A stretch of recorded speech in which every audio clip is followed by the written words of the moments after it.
సరే, ఈరోజు దయచేసి జాగ్రత్తగా వాక్యాన్ని వినండి. ప్రియులారా, కొద్ది నిమిషాలు దేవుని యొక్క వాక్యాన్ని ఆలోచన చేద్దాం. ముందుగా మన ప్రభువు రక్షకుడైన యేసుక్రీస్తు వారి పేరిట మీ అందరికీ శుభములు, వందనాలు తెలియజేస్తూ ఉన్నాను. మరలా ఈ విధంగా దేవుణ్ణి ఆరాధించుకొనుటకు మరి గత 2 వారాలు అన్నగారు చూసుకున్నారు. మరలా ఈ విధంగా మనల్ని అందరం కూడా కలుసుకోవడానికి దేవుడు తన కృప మనపై ఉంచాడు కనుక ఆయన ఆరాధించుకొనుటకు మరి మరలా సమయాన్ని మనందరికి అనుగ్రహించాడు. ఇచ్చినటువంటి సమయాన్ని దేవుని యొక్క వాక్యం చేత సద్వినియోగం చేసుకున్నాండి. నిరంతరం దేవుని యొక్క వాక్యం అనేది మనకు చాలా అవసరం. మనకెందుకు అవసరం అంటే మనల్ని మనం కాపాడుకోవటమే కాకుండా ఇతరులను కూడా కాపాడాలి అంటే సరి అయినటువంటి ఆయుధమే వాక్యం. ఈ వాక్యం ఎప్పుడైతే మనం శ్రద్ధతో మరి అంగీకరిస్తామో దేవుని యొక్క జ్ఞానం మనకు అనుగ్రహింపబడుతుంది. ముఖ్యంగా మనకు అంగీకరించే మనసు అనేది చాలా అవసరం. ఎందుకంటే రాయించిన మాటలు మనుషులను ఉద్దేశించి రాయించాడు, మనుషులను పరలోకానికి తీసుకెళ్ళటానికి రాయించాడు. పరలోకానికి మార్గమైన యేసుక్రీస్తు వారు నేనే మార్గం అన్నాడు గనక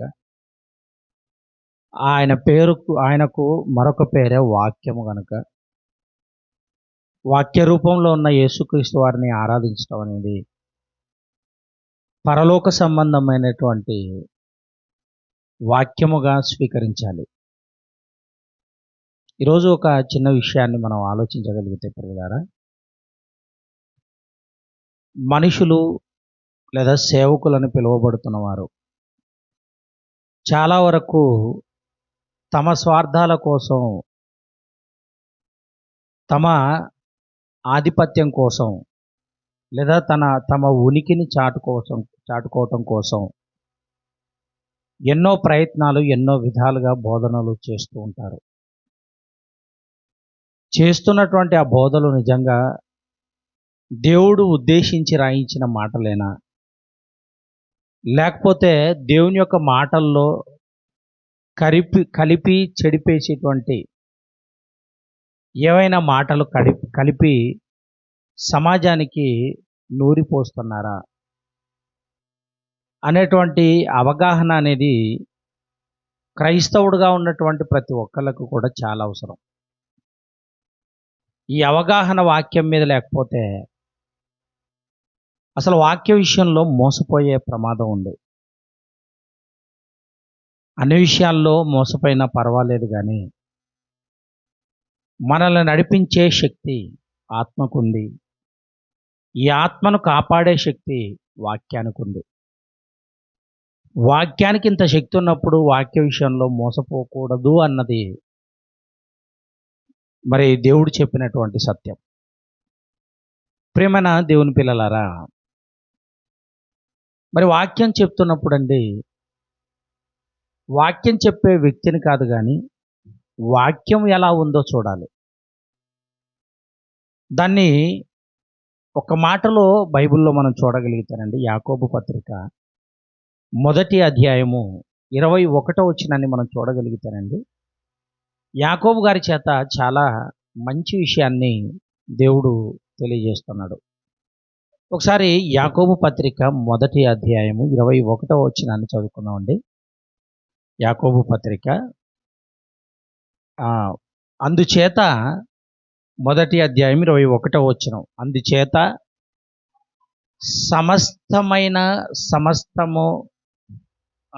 సమస్త కల్మషమును విర్రవీగుచున్న దుష్టత్వమును మాని లోపల నాటబడి మీ ఆత్మలను రక్షించుటకు శక్తిగల వాక్యమును సాత్వికముతో అంగీకరించుడి అన్నాడు. విర్రవీగుచున్న దుష్టత్వము అని ఈ మాట ఎందుకు చెప్తున్నాడంటే అండి, పై మాటల్లో మనకు ఒక విషయం కనపడుతున్నది ఏంటంటే కోపం. కోపం గురించి మాట్లాడుకుంటూ వచ్చేమంటున్నాడంటే, నరుని కోపము దేవుని నీతిని చెరిపేస్తుంది, నెరవేర్చదు.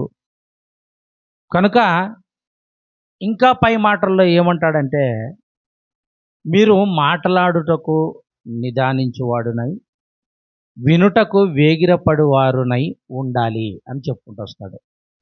ఏమండి, చెప్తున్నటువంటి వాక్యం ఇక మనుషులను కానీ మనుషుల యొక్క జీవితాన్ని గురించి కానీ ఇదేదేమీ ఆలోచించకుండా వాక్యాన్ని మాత్రమే వినేటువంటి స్వభావం కలిగిన వారందరికీ వాక్యం అంటే శ్రద్ధ ఉంది అని అర్థం అండి. ఆలోచించాలి ఇక్కడ. వాక్యం చెప్పే మనుషులను, వాక్యం చెప్పే వారిని మనం చూడకుండా ఆ వాక్యం చెప్పే నోటులో నుంచి ఏ మాట వస్తుంది, ఇది దేవునికి సంబంధించినదా, లోకానికి సంబంధించినదా, అపవాదికి సంబంధించినదా, కొండములకు సంబంధించినదా, గొడవలకు సంబంధించినవా, లేదా మన ఆత్మను రక్షించే ఆత్మకు సంబంధించినదా, వాక్యానికి సంబంధించినదా అని ఇవన్నీ కూడా ఆలోచించుకొని వింటున్నప్పుడు మనుషులను పట్టించుకోకుండా వాక్యాన్ని మాత్రమే చూడగలిగే ప్రతి ఒక్కరికి కూడా వాక్యం పట్ల వారికి అందరికీ కూడా శ్రద్ధ ఉంది అని అర్థం. ప్రియమైన వారలారా, శ్రద్ధ శ్రద్ధ అంటే ఏమండి, ఇంకొక నానార్థం అని మనం ఆలోచించగలిగితే ఏమండి, ఏకాగ్రత, ఆసక్తి, ఏమండి, సమర్పణ, ఇవన్నీ కూడా శ్రద్ధకు ఉండేటువంటి నానార్థాలు. కనుక ఎంత శ్రద్ధతో దేవుని యొక్క వాక్యాన్ని మనం అంగీకరిస్తున్నాము అన్నది, ఏమంటే వాక్యాన్ని దేన్ని బేస్ చేసుకొని మనం అర్థం చేసుకోగలుగుతున్నాం, లేకపోతే వాక్యాన్ని ఎంతవరకు మనం మనస్కరించి అంగీకరించడానికి ఏమండి ఈ మాటలన్నీ వింటున్నాం అనేది మన శ్రద్ధ మీద మనకు మరి ఆధారపడి ఉంటుంది. ఇంట్రెస్ట్గా దేవుని యొక్క వాక్యాన్ని ఎప్పుడైతే మనం వింటున్నామో ప్రియులారా, ఇక మనుషులను చూడాల్సిన అవసరం ఏమీ లేదు. ఎందుకంటే చెప్పేటువంటి మనిషి ఆత్మను పరలోకానికి తీసుకెళ్తాడు అనుకోవటం అనేది అవివేకం. కానీ ఏ వాక్యం చెబుతున్నాడో ఆ వాక్యం పరలోకానికి తీసుకెళ్తుంది అన్నది జ్ఞానం. ఏ వాక్యము ఇదిగో ఇది పరలోక సంబంధమైనదా, పైనుంచి వచ్చినటువంటి జ్ఞానమా, లేదా భూ సంబంధమైన జ్ఞానమా అని ఎవరైతే గుర్తిస్తారో వాక్యాన్ని శ్రద్ధతో వింటున్నారు అని అర్థం. ప్రియమైన వాళ్ళారా, ఏమండి, మరి ఆసక్తి అనేది, వాక్యం మీద ఉండేటువంటి ఆసక్తి మనల్ని శ్రద్ధగా వినిపింపజేస్తుంది లేదా శ్రద్ధలో నడిపిస్తుంది. ఇలా శ్రద్ధలో నడిపించేటువంటి ఆలోచన మనం ఎప్పుడైతే చేస్తూ ఉంటామో ప్రియులారా, వాక్యము ప్రస్ఫుటంగా మనకు అర్థమవుతుంది ప్రియులారా. ఎందుకంటే వాక్యాన్ని కేవలం 60 సంవత్సరాలకు సంబంధించినదిగా పరిగణించారు కనుకనే, అంటే మనకి ఇచ్చినటువంటి ఆయుష్కాలం 60 లేదా 70 సంవత్సరాలు లేదా 80 సంవత్సరాలు. దేవుడు మనకు ఆయుష్కాలాన్ని ఇస్తే ఈ 70-80 సంవత్సరాలకు మరి ఏమండి పరిగణించి ఈ 70-80 సంవత్సరాలకు మాత్రమే సంబంధించినది వాక్యం అని అనుకోవటంలో మనం మరి వాక్యానికి మనం దూరమయ్యేటువంటి పరిస్థితులు నెలకొంటాయి. ప్రియమైన దేవుని వల్ల ఆలోచించండి. కనుక శ్రద్ధ అనేది ఎంత అవసరము అని అంటే, సామెతల గ్రంథంలో సొలొమోను గారు మంచి మాటలు చెప్తుంటాడు. ఒకసారి ఆ మాట చూద్దాం. సామెతల గ్రంథము 10వ అధ్యాయము 4వ వచనం. సామెతల గ్రంథము 10వ అధ్యాయము 4వ వచనం. బద్ధకముగా పనిచేయువాడు దరిద్రుడవుతాడు అన్నాడు. చూడండి ప్రియులారా, ఏమండి, బద్ధకముగా పనిచేయువాడు దరిద్రుడు అంటే పేదవాడు అవుతాడు అని అర్థం. దరిద్రుడు అంటే పేదవాడు, చాలాసార్లు చెప్పాను. బద్ధకముగా పనిచేయువాడు, ఏమంటే పని చేయటంలోనండి జాప్యం చూపేటువంటి ప్రతి ఒక్కరు కూడా జాప్యం అంటే నిదానం, లేకపోతే అసలు చేద్దామా వద్దా అని అనుకొని చేసేవారు, లేకపోతే ఈ పని చేస్తే నాకేం లాభం అనుకొని చేసేవారు. లాభం వస్తుంది అనుకున్న కొంతమంది చాలా డల్గా పనిచేస్తుంటారు, మొబ్బుగా చేస్తుంటారు. ఏమండి, సొలొమోన్ గారు మాట్లాడుతున్న ఈ మాటలోనండి ఏదైనా కూడా అనుభవించి చెప్పేటువంటి విషయంలోనండి, చెప్పే విధానంలో దిట్ట ఆయన, మనకు తెలిసిన విషయమే. క్రీస్తుకు పూర్వం అత్యధికముగా అందరికంటే ఎక్కువ జ్ఞానం ఎవరికి ఉంది, ఎవరు మహాజ్ఞాని అని పిలువబడ్డారు అని ప్రాచీన ప్రతులను తిరగేసిన, గూగుల్ను సెర్చ్ చేసిన, ఏమండి ఇంకా ఏదైనా కూడా మనం సెర్చ్ చేయగలిగితేనండి సొలొమోన్ గారి పేరే వస్తుంది. ఎందుకంటే ఒక పువ్వు గురించి మాట్లాడినా, ఒక భూమి గురించి మాట్లాడినా, ఆకాశంలో కనిపించే సూర్యుని గురించి మాట్లాడినా, ఒక స్త్రీ గురించి మాట్లాడినా, ఒక పురుషుని గురించి మాట్లాడినా, లేదా ఒక ఆయుధం గురించి మాట్లాడినా, పనిముట్టు గురించి మాట్లాడినా, లోకంలో జరుగుతున్నటువంటి ఈ వాస్తవాలలో ఏదైనా కానివ్వండి, ఏదైనా దేని గురించి అయినా మాట్లాడాలి అని అంటే సొలొమోన్ గారి తర్వాతే. ఆయన మాట్లాడుతున్న మాట, ఎవరైతే ఈ విధంగా పని చేస్తారో వాళ్ళు దరిద్రులు అవుతారు అంటారు. ఏ విధంగా చదవండి మాట. బద్ధకముగా పని చేయువాడు దరిద్రుడగునో, శ్రద్ధ గలవాడు ఐశ్వర్యం తెచ్చుకుంటాడటండి. శ్రద్ధ అంటే శ్రద్ధ అనేది ఎందుకు అవసరం? ఏదైనా కూడానండి, ఈరోజు ఒక గురి ఎంచుకున్న తర్వాత ప్రతి మనిషికి కూడా శ్రద్ధ అనేది చాలా అవసరం, అంటే ఇంట్రెస్ట్ అనేది చాలా అవసరం. 10th క్లాస్ అయిపోయిన తర్వాత, 10th క్లాసు ఏ సబ్జెక్టు మీద ఇష్టం ఉన్నా లేకపోయినా అన్ని సబ్జెక్టులు పాస్ కావాల్సిందే. నువ్వు సబ్జెక్టు తెలుగు మీద తీసుకుంటావా, సైన్స్ మీద తీసుకుంటావా, సోషల్ మీద తీసుకుంటావా, మ్యాథ్స్ మీద తీసుకుంటావా, ఇంగ్లీష్ మీద తీసుకుంటావా, దేని మీద మనకి ఇంట్రెస్ట్ ఉన్నా లేకపోయినా 10th క్లాస్ వరకు అన్ని సబ్జెక్టులను సమానంగా చూడాల్సిందే. ఎందుకంటే అన్ని సబ్జెక్టులు పాస్ అయితేనే కానీ నెక్స్ట్ ఇంటర్కి వెళ్ళలేము. ఇంటర్కి వెళ్ళిన తర్వాత కొన్ని సబ్జెక్టులు కట్ అవుతాయి. మనం ఏ సబ్జెక్ట్ అయితే తీసుకోవాలని మనకు శ్రద్ధ ఉంటుందో, ఇంట్రెస్ట్ ఉంటుందో, ఆ సబ్జెక్టును బట్టి మిగిలిన సబ్జెక్టులు కట్ అయిపోతాయి. మీరు బాగా ఆలోచించగలిగితే ప్రియమైన వాళ్ళారా, మరి డాక్టర్ కావాలనుకున్నారనుకోండి, దానికి తగిన సబ్జెక్ట్ తీసుకోవాలి, దాన్ని శ్రద్ధగా కొనసాగాలంటే గురి. నేను డాక్టర్ కావాలి, ఎంబీబీఎస్ చదవాలి అనుకున్నప్పుడు ఆ ఎంబీబీఎస్ గురి అనేది ఎప్పుడు కూడా ఉండాలి. అది శ్రద్ధతో పని చేసినప్పుడు శ్రద్ధ కలిగిన వానికి ఏమవుతుందట అక్కడ ఆలోచించండి. బద్ధకంగా చేస్తే దరిద్రుడు అవుతాడు, అంటే పేదవాడు అవుతాడు. శ్రద్ధతో చేసిన వాడు ఏమవుతాడట? ఐశ్వర్యవంతుడు అవుతాడు. ఇటు ఆత్మీయంగా చూసుకోండి, శారీరకంగా కూడా ఆలోచన చేయండి. ఏమండి, అంటే సొలొమోను గారు చెప్పినటువంటి ఈ మాట అండి ఎలా ఉంటుందంటే 2 in 1. 2 in 1 అంటే అర్థం ఏంటి? కొన్ని వస్త్రాలు ఉంటాయండి, షర్ట్లు ఉంటాయి, పురుషులకు షర్ట్లు ఉంటాయి. వెనక వైపు వేసుకోవచ్చు, ముందు వైపు కూడా వేసుకోవచ్చు. దేవుని యొక్క ఈ మాటలో ఏమంటే సొలొమోను గారు రాసినటువంటి మాటలో, చెప్పినటువంటి మాటలో 2 in 1 మనకు కనబడుతుంది. ఇటు శారీరకంగా అంటే లోక సంబంధంగా తీసుకోవచ్చు, కరెక్ట్ కదండి. బద్ధకముగా పని చేయాలనుకున్న ప్రతి ఒక్కరు కూడా ఏమవుతారు? పేదవాళ్ళు అవుతారు, దరిద్రులు అవుతారు. శ్రద్ధ ఉందనుకోండి, ఏ విషయంలోనైనా, ఒక మెకానిక్ విషయంలో కానీ, ఒక ఇంజనీర్ విషయంలో కానీ, ఏమండి ఒక డాక్టర్ విషయంలో కానీ, ఒక పని విషయంలో కానీ, ఒక సంపాదించే విషయంలో కానీ శ్రద్ధ కలిగిన వారు కాస్తంత సంపాదించుకోవటానికి అవకాశం ఉంటుంది. శ్రద్ధ అవసరం అన్నమాట. కానీ దేవుని యొక్క మా పనిలోకి వచ్చేసరికి దేవుడు ఏమంటున్నాడో తెలుసా అండి? ఈ విషయాన్ని బేస్ చేసుకొని ఏమండి సొలొమోను గారి కంటే ముందు మాట్లాడుతున్నాడు ఒక మాట, చాలా మంచి విషయం చెప్పాడండి. ఇర్మియా గ్రంథం చూడండి ఒకసారి, బాగుంటుంది. ఇర్మియా గ్రంథము 48వ అధ్యాయము, ఇర్మియా గ్రంథము 48వ అధ్యాయము 10వ వచనం. ఇర్మియా గ్రంథము ప్రవక్త అయిన ఇర్మియా గారు రాసినటువంటి గ్రంథము 48వ అధ్యాయము 10వ వచనాన్ని చదువుకుందామండి. 10వ వచనం, యెహోవా కార్యములను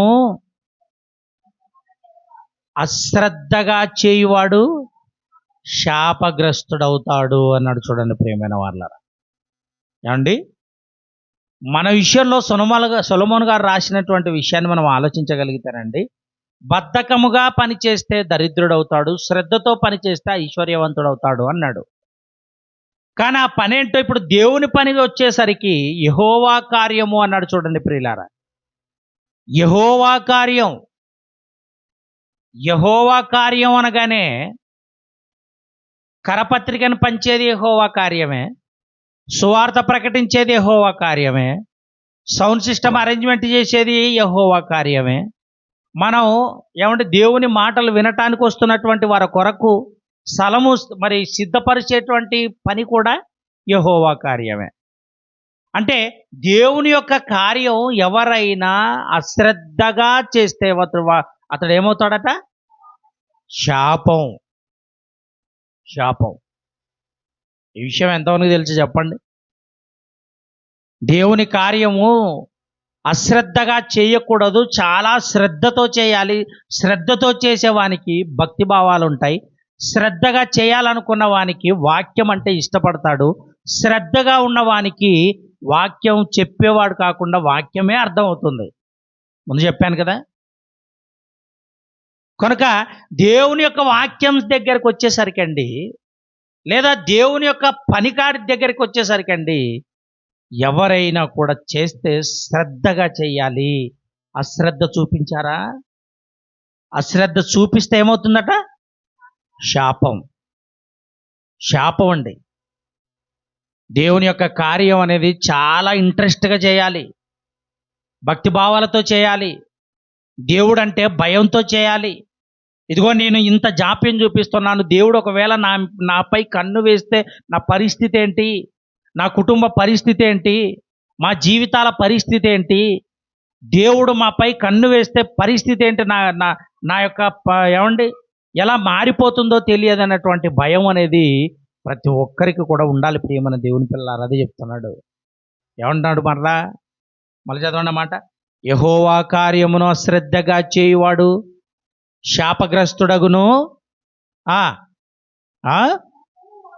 రక్తము ఓర్చకుండా ఖడ్గము తోయువాడు శాపగ్రస్తుడగును గాక.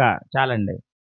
యెహోవా కార్యము దగ్గర మనం ఆలోచించగలిగితే ప్రియమైన దేవుని పిల్లలారా, దేవుని పని అండి. యెహోవా అంటే ఎవరో కాదు. పాత నిబంధనలో యెహోవా అని పిలువబడిన ఆయన క్రొత్త నిబంధన వచ్చేసరికి దేవుడు, లేకపోతే మనందరికీ తండ్రి.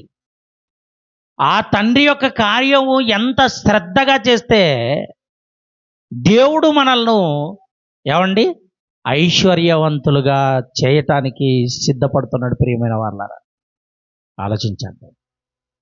అంటే దేవుడు మనల్ని ఐశ్వర్యవంతులుగా చేయడానికి ఎలా ఐశ్వర్యవంతులు అవుతారు? జ్ఞానంలో ఐశ్వర్యవంతులు అవుతారు, పరలోకానికి సంబంధించిన ధనములో ఐశ్వర్యవంతులు అవుతారు. పరలోకాన్ని సంపాదించుకునేదే ఒక ఉన్నతమైన స్థితి. ప్రియమైన దేవుని పిల్లలారా, ఆలోచించండి.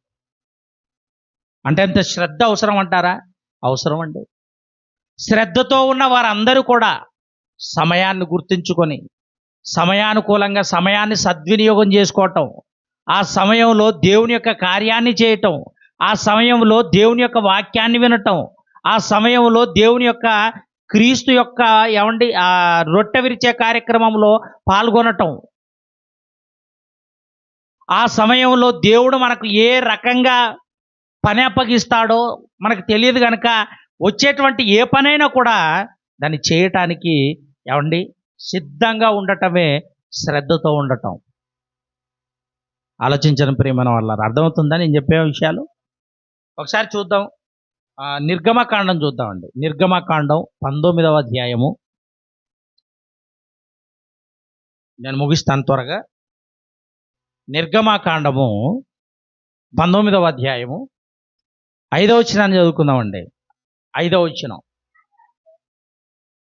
19వ అధ్యాయం నిర్గమకాండము 5వ వచనమా? కాగా మీరు ఆదివారం చెప్పే ప్రసంగాలు చదువొచ్చిన ప్రతి ఒక్కరు రాసుకోవడానికి ప్రయత్నం చేయండి రెఫరెన్సులతోటి. తర్వాత మంగళవారం చెప్పే బైబిల్ తరగతులు సబ్జెక్టులు ఏవైతే ఉన్నాయో అవన్నీ కూడా రాసుకోవడానికి ప్రయత్నం చేయండి. రాసుకుంటే 2 విధానాలు ఈయనే జరుగుతాయి. 1 వినటం, 2 రాసుకోవటం, 3 చదవటం. ఈ 3 ఇక్కడే జరుగుతాయి కనుక మైండ్లో దేవుని యొక్క మాట నిలబడిపోతుంది. కనీసం దాని కొరకైనా రాసుకోవడానికి ప్రయత్నం చేయండి. దాన్నే శ్రద్ధ అనేది. ఏమండి? నిర్గమకాండం 19వ అధ్యాయము 5వ వచనం. కాగా మీరు నా మాట శ్రద్ధగా విని నా నిబంధనలను అనుసరించి నడిచిన ఎడల మీరు సమస్త దేశ జనులలో స్వకీయ సంపాద్యమగుదురు అని ఉంటుంది. చాలండి. నా సొంత ప్రజలు లేదా నా సొంత ఆస్తి. ఏమండి? నా మాటలు ఎవరైతే శ్రద్ధగా విని వాటిని గైకొందురో అంటున్నాడు. దేవుని మాట శ్రద్ధగా వినాలా? శ్రద్ధగా వింటే గైకొనాలనిపిస్తుంది. అర్థమవుతుందా మీకు? శ్రద్ధ అనేది ఉంటే గైకొనాలి, లేకపోతే ఆ వాక్యంలో నడవాలి, లేదా వాక్య ప్రకారంగా జీవించాలి అనే ఆలోచన మనకు కలుగుతుందటండి. అదే చెప్తున్నాడు అక్కడ. నా మాటలు శ్రద్ధగా విని గైకొన్న ఎడల మీరు నా స్వకీయ, అంటే సమస్త జనులు ఉన్నారు కదండి. ఇంకా ఎంతోమంది ఉన్నారు కదా, మిగిలిన ప్రజలు ఉన్నారు కదా, అన్య జనులు ఉన్నారు కదండి. ఈ అన్య జనులలో మీరు మాత్రమే నాకేమవుతారు అంటే స్వకీయ సంపాద్యమవుదురు. నా సొంత ఆస్తి మీరే, నా ఆస్తి. అంటే దేవుని యొక్క వాక్యం వినటం వలన, శ్రద్ధతో ఆ మాటలు మన హృదయాలలో ఉంచుకోవటం వలన, నేర్చుకోవటం వలన దేవునికి మనమే ఆస్తిగా మిగిలిపోతాం. ప్రియమైన దేవుని పిల్లలను. ఏమండి?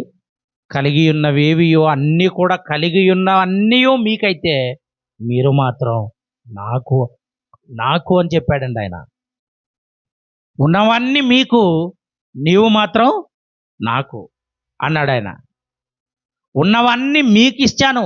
సూర్యుడు మీ కొరకే, చంద్రుడు మీ కొరకే, ఆహార పదార్థాలు మీ కొరకే, కూరగాయలు మీ కొరకే, గాలి, నీరు, ఆకాశం ఇవన్నీ కూడా మీ కొరకే కదా, నాకేం కాదు కదా. మీ కొరకు నేను సిద్ధపరిచాను. మీరు మాత్రం నాకు కావాలి. ఆలోచించండి. అంటే మీరు నాకు ఎప్పుడు ఆస్తి అవుతారు అని చెప్పాడు అని అంటే, నా మాట శ్రద్ధగా విని గైకొంటే, నా మాట శ్రద్ధగా మీరు వింటే, నా మాట శ్రద్ధగా స్వీకరిస్తే నా వాళ్ళు అవుతారు, నా సంపద అవుతారు. ఆలోచించని ప్రేమన వాళ్ళ. ద్వితీయోపదేశకాండం 28వ అధ్యాయము, ద్వితీయోపదేశకాండం 28వ అధ్యాయము, ద్వితీయోపదేశకాండం 28వ అధ్యాయము మొదటి వచనాన్ని చదువుకుందామండి. మొదటి వచనం. నీవు మీ దేవుడైన యెహోవా మాట శ్రద్ధగా విని నేడు నేను నీకు ఆజ్ఞాపించుచున్న ఆయన ఆజ్ఞలన్నింటినీ అనుసరించి నడుచుకొనిన ఎడల నీ దేవుడైన యెహోవా భూమి మీదనున్న సమస్త జనముల కంటే నిన్ను హెచ్చించును అన్నాడు. చూడండి ప్రేమన వల్ల. దేవుని యొక్క మాట విని ఆయన మాటను మనం గైకొని అనుసరించిన ఎడల భూమి మీద అన్ని జనముల కంటే మిమ్మలను ఎక్కువగా హెచ్చించును అని చెప్తున్నాడండి. ప్రియమైన వాళ్ళరా, ఎందుకు హెచ్చిస్తాను అంటున్నాడు అనంటే, లోక సంబంధంగా ఉండేటువంటి జ్ఞానానికి సంబంధించిన గ్రంథాలు ఎన్నో ఉన్నాయి. లోక సంబంధంగా శాస్త్రవేత్తలు అనగానే జ్ఞానులు అని అర్థం. యూదులలో ఎంతోమంది శాస్త్రవేత్తలు ఉన్నారు, జ్ఞానులు ఉన్నారు. గ్రీకు దేశస్థులలో ఎంతోమంది ఉన్నారు, జ్ఞానులు ఉన్నారు. అంటే ఇంత జ్ఞానాన్ని కలిగినటువంటి లోకాన్ని మనం ఆలోచించగలిగితే ప్రియమైన వాళ్ళారా, జ్ఞానులని చెప్పుకుంటున్న వారందరికంటే నా మాటను గైకొనినటువంటి వారు జ్ఞానులకే జ్ఞానులు అని చెప్పాడండి. ఎందుకంటే జ్ఞానమై ఉన్న క్రీస్తును అంగీకరించాం, జ్ఞానమై ఉన్న క్రీస్తును స్వీకరించాం, జ్ఞానమైన యేసుక్రీస్తు వారిని మనం ధరించుకున్నాం, ఆయనను నమ్మాం. ఆయనను నమ్మాము అని అంటే జ్ఞానానికే జ్ఞానవంతుడైన. ఎందుకంటే ఒక శాస్త్రవేత్త రాయాలి అని అంటే ప్రకృతిని చూసి రాయాలి. ఒక వృక్షాన్ని గూర్చినటువంటి శాస్త్రవేత్త రాయాలి అని అంటే ఆ శాస్త్రాన్ని శాస్త్రం ఎక్కడి నుంచి వచ్చింది అని అంటే ప్రకృతిని చూసి రాయబడింది. వృక్ష శాస్త్రం అన్నాడు అనుకోండి, వృక్షాల ముందనే శాస్త్రం ముందు రాయబడిందా? వృక్షం ముందుంది. జంతు శాస్త్రం అని ఉంది, జంతువులు ముందున్నాయా? జంతు శాస్త్రం ముందు రాయబడిందా? కానీ ఈ శాస్త్రాలకు, ఈ జంతువులకు, ఈ వృక్షాలకు పుట్టినలేది అంటే దేవుని యొక్క మాట. కలిగి ఉన్నదేది కూడా దేవుని యొక్క మాట లేకుండా కలగలేదు, యేసుక్రీస్తు లేకుండా కలగలేదంటే ఒక శాస్త్రం పుట్టిందంటే శాస్త్రానికి ముందే పదార్థం ఉంది, పదార్థానికంటే ముందే దేవుని యొక్క మాట ఉంది. ఆ మాట చదువుకోండి. ఆదికాండం, యోహాను సువార్త మొదటి అధ్యాయము మొదటి వచనం నుంచి చదువుకుందామండి. మొదటి వచనం నుంచి. ఆది అందు వాక్యముండెను, ఆది అందు వాక్యముండెను. ఆది అనగానే ఏంటి అర్థం? ప్రారంభం అని అర్థం. ఆది అని అంటే ప్రారంభం, మొదట్లో. ప్రారంభంలో, ఆది అందు అనగా ప్రారంభంలో వాక్యం ఉంది. వాక్యం ఎవరి దగ్గర ఉంది? దేవుని యొద్ద ఉంది. వాక్యము దేవుడై ఉండెను. ఆయన ఆది యందు అంటే ఆయన ప్రారంభంలో, అంటే ఆ వాక్యము ప్రారంభంలో ఎక్కడుందట? దేవుని యొద్ద ఉంది, యేసుక్రీస్తు వారు. ఆ యేసుక్రీస్తు వారిని అంగీకరించాం మనం. ఆ వాక్యము దేవుని యొద్ద ఉందట, ఆ వాక్యాన్ని మనం అంగీకరించాం, ఆ వాక్యాన్ని స్వీకరించాం, ఆ వాక్యాన్ని ధరించుకున్నాం. వాక్యమై ఉన్న క్రీస్తును ధరించుకున్నాం. అంటే శాస్త్రవేత్త జ్ఞాని అనుకుంటే ఆ శాస్త్రవేత్త కేవలం నోబుల్ బహుమతి మాత్రమే పొందుకోగలడు. లోక సంబంధంగా నోబుల్ బహుమతి మాత్రమే పొందుకోగలడు. కానీ ఒకవేళ వాక్యాన్ని అంగీకరించినటువంటి వారిని పౌలు గారు మాట్లాడుతున్నాడు, ఇక మీదట నా కొరకు నీతి కిరీటం లేదా జీవ కిరీటం ఉంచబడి ఉంది నాకు అన్నాడండి. ఇప్పుడు నోబుల్ బహుమతి అని అంటే నెలకింత శాలరీ ఇవ్వగలరు, పింఛన్ ఇవ్వగలరు, కనుగొన్నటువంటి శాస్త్రాన్ని బట్టి, కనుగొన్న క్రొత్త విషయాన్ని బట్టి, క్రొత్త గ్రంథాన్ని బట్టి కాస్తంత ఏదో ఒక బహుమతి ఇవ్వగలరు. నోబుల్ బహుమతి అని అంటే చాలా పెద్ద బహుమతి అది. ఈ నోబుల్ బహుమతి కంటే ఇంకా ఏదైనా బహుమతి ఉంది అని అంటే అది జీవ కిరీటం. ప్రియమైన వాళ్ళారా, ఎందుకో తెలుసా? నోబుల్ బహుమతి తీసుకున్న ఎంతో మంది శాస్త్రవేత్తలు లేదా ఎంతో మంది మేధావులు తమ కాలాన్ని విడిచిపెట్టి వెళ్ళిపోయారు. జీవ కిరీటాన్ని పొందుకున్న వాళ్ళు నిరంతరం బ్రతికే వాళ్ళండి. ఎక్కడ? పరలోకంలో నిరంతరం బ్రతికేటువంటి ఆ జీవ కిరీటం తీసుకుందామా? కొంతకాలం ఉండేటువంటి బహుమతులు, భూమి మీద ఉన్నటువంటి బహుమతులు, క్షయమైపోయేటువంటి బహుమతుల కోసం ప్రయాసపడతానండి. అది అక్కడికి మాత్రమే వాళ్ళకు పేరుంటుంది. ఇప్పుడు ఈరోజు బహుమతులు తీసుకున్న వాళ్ళందరూ కూడా బహుమతి ఇంట్లో ఉంటుంది, కానీ ఆ బహుమతిని చూసి ఆనందపడటానికి ఆ మనిషి ఉండడు. కానీ పౌలు గారు భూమి మీద ఉన్నప్పుడే, మొదటి శతాబ్దంలో యేసుక్రీస్తు వారు వెళ్ళిపోయిన కొంతకాలానికి సేవ చేసినటువంటి ఆయన వెడలిపోతున్నటువంటి ఆ సమయంలోనండి తన శరీరాన్ని వదిలిపెట్టేటువంటి ఆ సమయానికి వచ్చేసరికి ఆయన ఏమంటున్నాడు తెలుసా? నా కోసం ఇక మీదట నీతి కిరీటం ఉంచబడింది. మంచి పోరాటం చేశాను నేను. ఒక మనిషిని చంపడానికి కాదు నా పోరాటం, ఒక మనిషిని రక్షించడానికి నా పోరాటం, కొంతమందిని ప్రభువులో నిలబెట్టడానికి నా పోరాటం, కొంతమందిని నీతి సాధనాలుగా మలచడానికి నా పోరాటం అనుకున్నాడు ఆయన. అందుకే మంచి పోరాటం నాది, నాది మంచి పోరాటం అన్నాడండి. నేను మంచి పోరాటం పోరాడి తిని నా పరుగు, చెప్పండి, అదేం కాదులేండి, వినండి.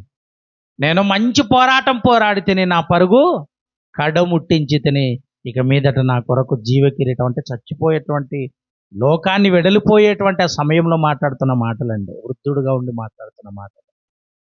ఏమంటే పౌలు గారి యొక్క మాటలు ఎప్పుడు కూడా సమాజానికి ఆదర్శంగా, సమాజానికి ఆదరణ కలిగించే విధంగా ఉంటాయి.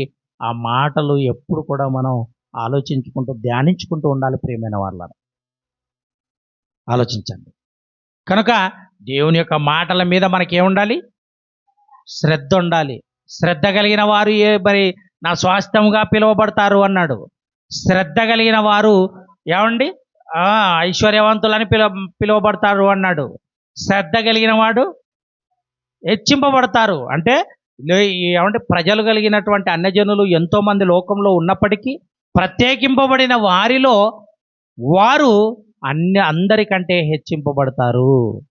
వారందరినీ నేను హెచ్చిస్తాను అంటున్నాడు. చూడండి ప్రియమైన వాళ్ళ, ఎంత మంచి మాటలు బైబిల్లో రాయబడి ఉండగా దేవుని యొక్క మాటలకు దూరం అయితే ఎంత ప్రమాదం చోటు చేసుకుంటుందో ఒకసారి ఆలోచించండి ప్రియమైన వాళ్ళ. దేవుని యొక్క వాక్యము నిరంతరం వినాలి అన్నది దేవుని యొక్క ఆలోచన అండి. ఎందుకు నిరంతరం వినాలి అన్నప్పుడు చెప్పేవాడు లేకపోతే చెడిపోతారు అని పెద్దల సామెత ఉంది కదండి. కానీ దేవుడే చెబుతున్నాడు అనుకోండి, ఇప్పుడు ఎలా ఉంటుంది? చెడిపోవడానికి అవకాశం ఉంటుందా? పాడవటానికి అవకాశం ఉంటుందా? నరకానికి, నాశనానికి వెళ్ళడానికి అవకాశం ఉంటుందా? ఆలోచించండి. కనుక నాశనానికి వెళ్ళకుండా ఉండాలి అని అంటే నిరంతరం దేవుని యొక్క మాటలు వింటుంటేనండి, మంచి చేసే మాటలు ఎప్పుడు మన కళ్ళ ముందు ఉంచుకోవాలి. మంచి చేసే మాటలు ఎప్పుడు మన చెవులారా మనం వినాలి. మంచి చేసే మాటలు మీరు సాత్వికంతో అంగీకరిస్తూనే ఉండాలి. ప్రియమైన వాళ్ళ ఆలోచించండి. ప్రకృతి సంబంధంగా భూమి మీద సుఖ సంతోషాల కోసం మనం విన్నాము అని అంటే అదే వాక్యం వలన నీవు తీర్పులోకి వెళ్ళిపోతావు. ఎందుకంటే వాక్యం ఉన్నది ఉన్నట్టుగా నువ్వు వినలేదు.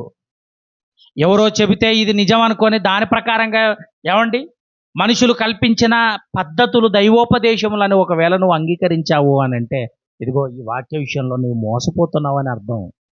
మీరు వినువారు మాత్రమై ఉండి మిమ్మల్ని మీరు మోసపుచ్చుకొనక అంటాడు. అంటే కేవలం వినువారు మాత్రమై ఉంటే మోసం జరుగుతుందట. ఆ వాక్యానుసారంగా బ్రతకగలిగితే ఏమవుతుంది చెప్పండి. యాకోబు పత్రిక 1వ అధ్యాయము 22, 1వ అధ్యాయము యాకోబు పత్రిక 22. మీరు